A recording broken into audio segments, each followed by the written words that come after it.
तो लेकिन आप ये बागेश्वर धाम की पीठ जो है इसके उत्तराधिकारी कैसे बने, ये किस तरह से आपके मन में अध्यात्म की तरफ, क्योंकि आपका मैं पढ़ रही थी, मुझे दुरुस्त कीजिएगा गलत हूं तो, क्योंकि जो भी जानकारी जो हम वेबसाइट से और जुटा पाए हैं तो उसमें ये था कि आप 8वीं तक जैसे स्कूल जाते थे, पर स्कूल से आप तुरंत निकल जाते थे अपने दादा गुरु के पास और उनके सानिध्य में आप ज्यादा रहा करते थे और आपने बहुत कम उम्र में धोती कुर्ता पहनना शुरू कर दिया था।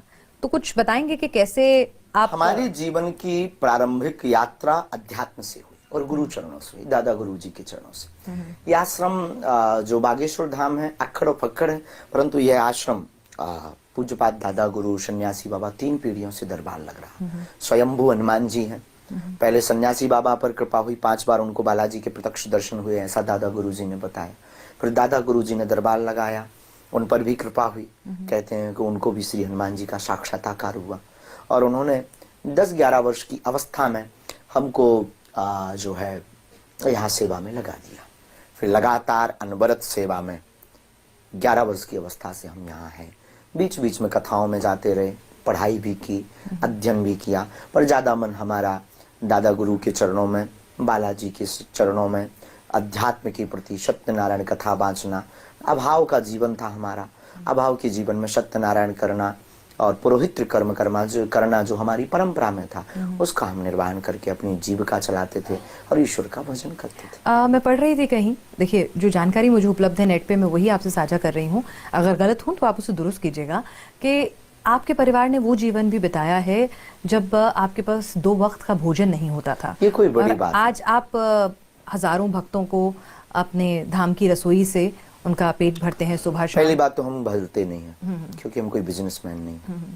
हमारे पास जो दे जाता है हम प्रेम पूर्वक उसको खुले हाथों से बांट देते हैं। हमारे जीवन की एक बहुत अच्छी आदत है और जो काश सबके अंदर होनी चाहिए। हम अपनी जेब में रुपया नहीं रखते। अच्छा। और ये मत कह देना कि बैंक में रखा होगा।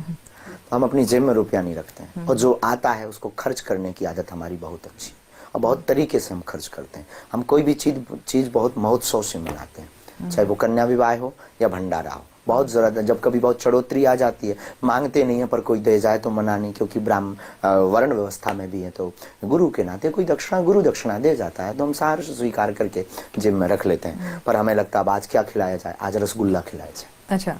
मौज हमें खिलाने में बहुत आता। मौज हमें बेटियों के विवाह में पिछले साल थोड़ा सा संकुचित हुआ, क्योंकि वो कम था। इस बार आपके जैसे कुछ लोग आए, उन्होंने कहा गुरुजी आप आज्ञा करो, इस बार फ्रिज की व्यवस्था कर रहे हैं बेटियों को, double bed, sofa, dressing, cooler, पंखा, सोना चांदी का गहना, एक चेक।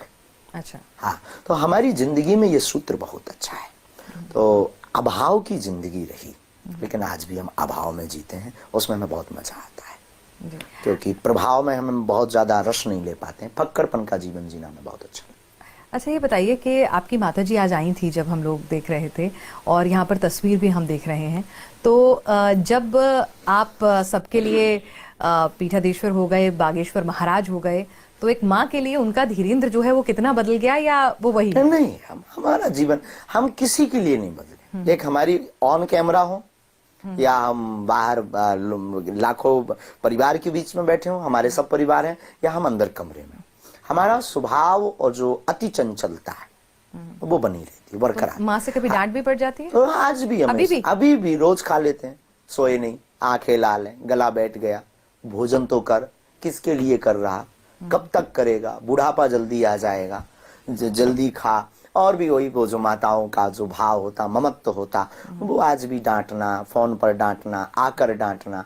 हमारा ये दुर्भाग्य है कि हम जिस गांव में हमने जन्म लिया उसी गांव में मतलब ये दुर्भाग्य है कि हम माँ की सेवा नहीं कर पाते। क्षमा कीजिए, हमारा दुर्भाग्य कि हम यहीं रहते हुए माँ के पास नहीं रहते, हमसे थोड़ा दूर है माँ। 6-6 माह हम घर नहीं जा पाते सेवा के कारण, क्योंकि प्रतिदिन हजारों लोग आते। आज टीवी आ गई, आज से नहीं, आज आप लोगों के पास हम पहुंच गए। पहले से ये अनवरत गुरु परंपरा से लोग जुड़े हैं, दादा गुरु जी के समय से लोग जुड़े हैं, तो उनकी हमसे एक भाव जुड़ा हुआ है, उनका हमसे एक कुछ पाने का, बात करने का एक जिज्ञासा जुड़ी हुई, उसको पूर्ण करना एक दायित्व है, गुरु परंपरा का निर्वहन करना। जी, एक चीज पूछना चाहूंगी कि आपके घर में जैसे आपके पिताजी भी थे, आपके और भाई बहन चाचेरे ममेरे मतलब सभी परिवार के लोगों के, तो आप ही इसकी तरफ अध्यात्म की तरफ झुकते चले गए?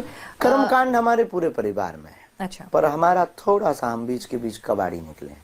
तो हमें दादा गुरुजी ने ये दरबार की परंपरा अच्छा, दरबार की जो परंपरा। स्पेशली कृपा कह सकते हैं।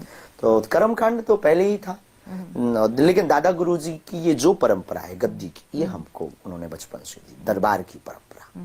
अच्छा, एक चीज आपके बारे में कही जाती है और दर्शकों ने ही ऑब्जर्व की, तो उन्होंने एक सवाल कहा कि भाई आप इतनी चाय क्यों पीते हैं? जी, आप बहुत चाय पीते हैं, बहुत मतलब चाय मैंने पीते सुना हैं। है। हाँ, खूब पीते हैं, बहुत तो नहीं, पर पीनी नहीं चाहिए। हाँ, लेकिन आप पीते हैं? हम पीते हैं। तो पीनी ऐसी नहीं आदत चाहिए। कहाँ से लगी? दादा गुरुजी से। हमारे दादा गुरुजी खूब पीते थे और उन्होंने हमको बचपन में जूठी चाय पिलाई, जो खोपड़ी है नारियल की, उसमें पिलाई।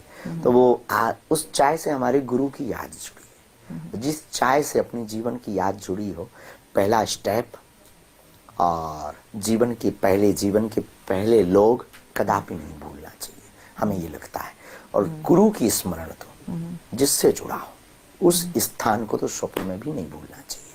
इसलिए बागेश्वर धाम हम छोड़ते नहीं, और जो नारियल की खोपड़ी है उसको नहीं छोड़ते, क्योंकि उसकी जब सुगंधी हमारे नाक के नजदीक आती है तो वो हमें दिन याद आ जाते हैं। वो फक्कड़पन, वो मौज, वो बालाजी का भजन, वो कीर्तन, वो दादा गुरु के चरणों में रहने का रस, वो एकांत, वो दादा गुरु की विनोदमयी वाणी, वो गुरु का मार्मिक स्पर्श, लावण्यमयी वाणी, वो गुरु का वरद हस्त, जिसने एक नालायक को लायक बनाया। जिसका गुरु बलवान होता है, चेला पहलवान होता है। जी, और अब इस विवाद के बीच में आपके गुरु जो हैं आपके लिए बिल्कुल ढाल बनकर आगे आए हैं, और उन्होंने कहा है कि चमत्कार आज से नहीं, वो तो पता नहीं कब से कर रहे हैं। पूज्यपाद जगत गुरु भगवान श्री तुलसी पिंडा जी, वो आपके लिए आगे आए हैं। जब शंकराचार्य ने आपके ऊपर सवाल उठाए और तमाम तरह के विवाद उठ खड़े हुए, तो आपके गुरुजी आपकी ढाल बने। ढाल के बन गया है। इसलिए हमारे जीवन से गुरु की याद जाती है, हर पल गुरु की याद रहती है। अच्छा, अब आपके दिव्य दरबार की ओर आते हैं।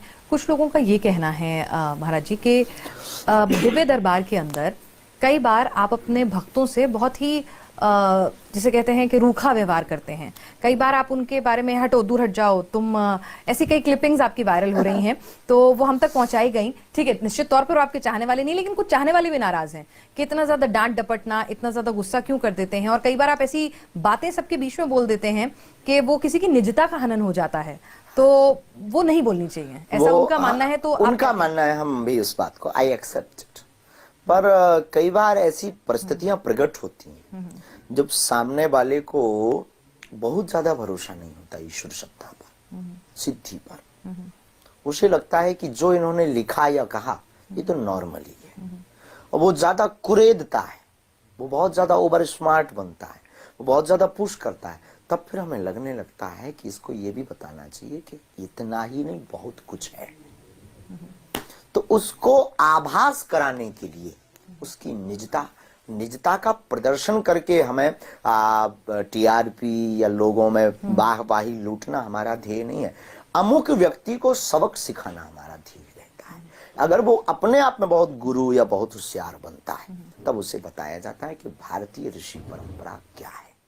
एक बात बताइए कि आप पाकिस्तान जाने के लिए भेजते हैं लोगों को, पाकिस्तान का विलय करा रहे हैं आप हिंदुस्तान में, हम खुद ये भी, क्या है, ये क्या, जरा इसमें बहुत ना अच्छा है। बहुत सारे लोग सवाल पूछना चाहते हैं कि बाबा जी पाकिस्तान से क्या क्या है बाबा जी का कनेक्शन, कुछ भी नहीं हमारा कैसे पाकिस्तान होगा से। पाकिस्तान का हिंदुस्तान में विलय? जैसे अलग हुआ था वैसे।